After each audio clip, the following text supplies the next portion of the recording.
достарым. Жасөспірім Марко Полоның хикаялары. Сүлеймен патшаның жоғалған қазынасы.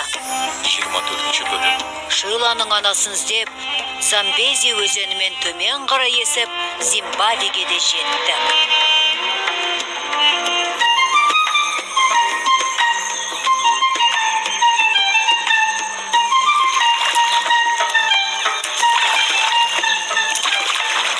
Тездетіп естсеңші, ескекті Луиджи. Бұл қарқынмен біз баратын жерімізге жете алмаймыз. Қалай шапшаң есем? Қанша сағаттан бері тамақтанған жоқпын. Мендегі бар болғаны мына дорбадағы тәтті бұрыш дәні. Ал, тамақ болмаса тәтті бұрыш дәнінің еш пайдасы жоқ. Луиджи дұрыс айтады. Біз шынымен жейтін тамақ табуымыз керек. Тамаша.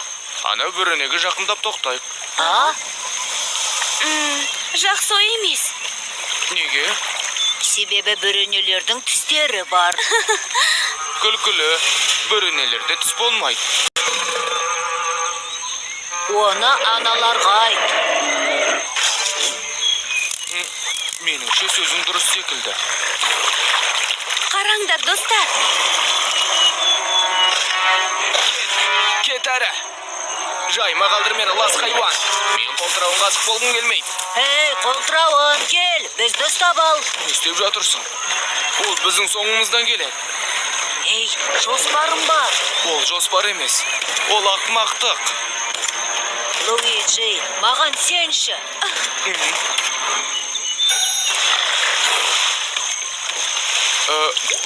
Тамаша, енді не, Марко?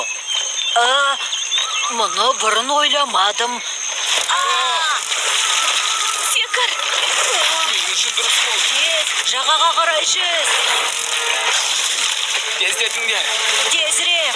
Тезірек. Тірі қалғың келсе жүз. Рахмет саған. Менің өмірімді құтқарып қалдың. Сенің жақсылығыңды ешқашан ұмытпаймын. Мен де. Неге? Жоспар жүзеге асты, солай емес пе? Иә, шынымен. Егер сен бізді қолтырауын жесін деп жоспарлаған болсаң. Сенің көмегің болмағанда, біз ана үшеуінің ортасына шыға алмай қалар едік. Біз? Профессор, қолтырауын кетіп қалыпты. Енді төмен түсуге болады. Байқа. Профессор, жағдайың жақсы ма? Рафузио? Сіздер профессор Рафузионы білесіздер ме? Мә саған. Иә, бірақ ол Венецияда профессор емес еді. Ол менің қамқоршым болуы керек еді. Бірақ ол маған дұрыс қарамады. Мына түкке тұрғысыз алаяқ, Марконы алдап, мұрагерліктен айырып түрмеге жапқысы келді. Иә, Жумжин. Менің мойындауым керек. Мен сараң әрі 200 адам болдым. Бірақ қазір мен өзгердім. Қызық әңгіме. Ал сен жоғалып кеткенде мен қатты өкіндім. Сені өліп қалды деп ойладым. Қымбатты балам. Сенің аман есен екеніңе сондай қуаныштымын. Маған сенбесең, мен оған түсіністікпен қараймын. Мен сенің сеніміңе лайық емеспін. Жоқ, бұл шындыққа жанаспайды, профессор. 2 апта бұрын профессор Рафузо біздің ауылға келді. Және содан бері ол біздің қонағымыз. Кешке қарай ол бізге қызық әңгімелер айтып, көңілімізді көтереді. Су астына батып кеткен қалалар жайлы, ұмыт қалған салт дәстүрлер, және тағы да басқалары. Ол дүние жүзі туралы көп нәрсе біледі. Өзің естіп тұрғандай, Марко. Мен шынымен өзгердім. Шынымен бе? Иә, тіпті ол маған көмектесті де. Қалай? Біз Сүлеймен патшаның қазынасын іздеп жүрміз. Профессор Рафузо сол көмбені табатын белгілері бар көне жұмбақтардың шешуін тапты. Сүлеймен патшаның қазынасы? Иә, әфсанада айтылғандай, ол қазынада есебіне сан жетпейтін алтын бар екен. Неге бұған сонша қызыққаныңның себебі белгілі болды. Марко мырза, менің дәлелдерім ғалымдардың айтқанында екеніне сені сендіремін. Біз кетуіміз керек, Марко. Және бізге жаңа қайық керек. Есіңде ме? Ей, Сіздер біздің қонағымызбен бірге болыңыздар. Ауылға барған соң маған көрсеткен көмектеріңіз үшін жаңа қайыққа ие болатындарыңызға сеніңіздер. Рахмет, Жұмжин. Біз көмектескен соңғы адам мына кісі болсын. Солай деп ойлайсыздар ма?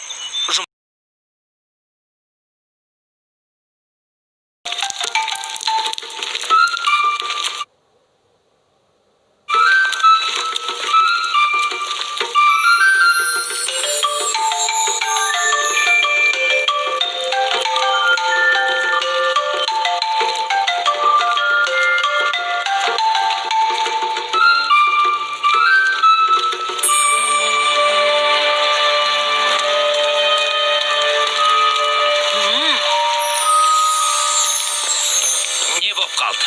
Нефрит көзді таптың ба? Жоқ. Менің білгім келгені, біз мына дәлізбен жүреміз бе, әлде ана дәлізбен бе? Мынау дұрыс қой деймін, я? Бәрекелді. Тамаша. Қай жерде келе жатқанымызды білесің бе? Жоқ, Рафузио да білмейді.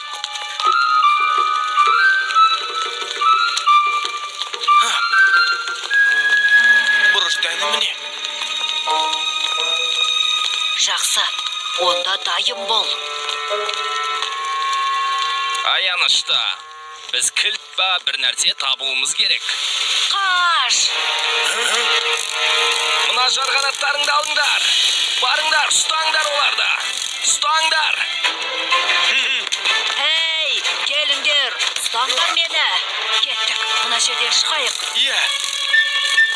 Әй, ақымақтар, не күтіп тұрсыңдар? Бар аналарды Енді не істейміз? Ана жолмен. Кеттік!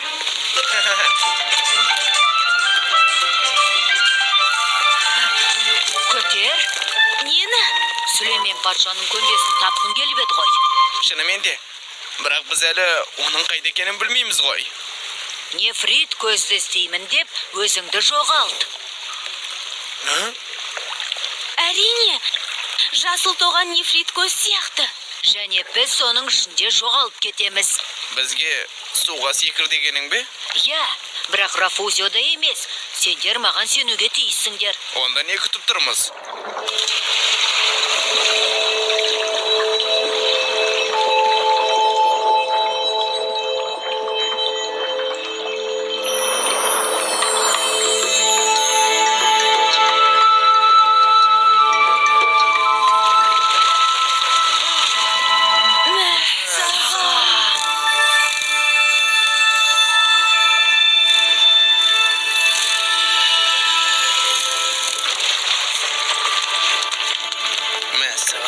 Адам сенгісіз.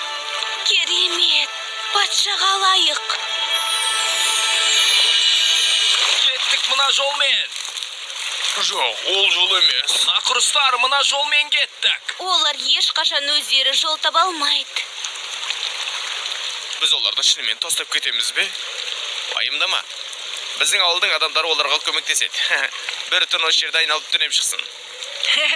Я, солай болса болсын. Жақсы адамдардың басына келсе ғой. Ал жеріңдер, ауылға қайтайық, тойлайық.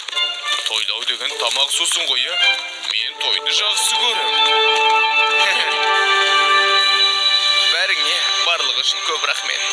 Жоқ, сізге қайық үшін рахмет. Енді біз анамды іздеуді жалғастыра аламыз. Менің асқазанымды сізге алғыс айтып жатыр. Сау бол! Сау бол! Сәт сапар, достар. Сөйтіп біз Жұмжинмен қоштасып, Рафузионы қараңғы үңгірде қалдырып жолға шықтық. Мадагаскарға сапарымызды жалғастырамыз. Бізді жаңа оқиғалар көкжиегі күтіп тұр.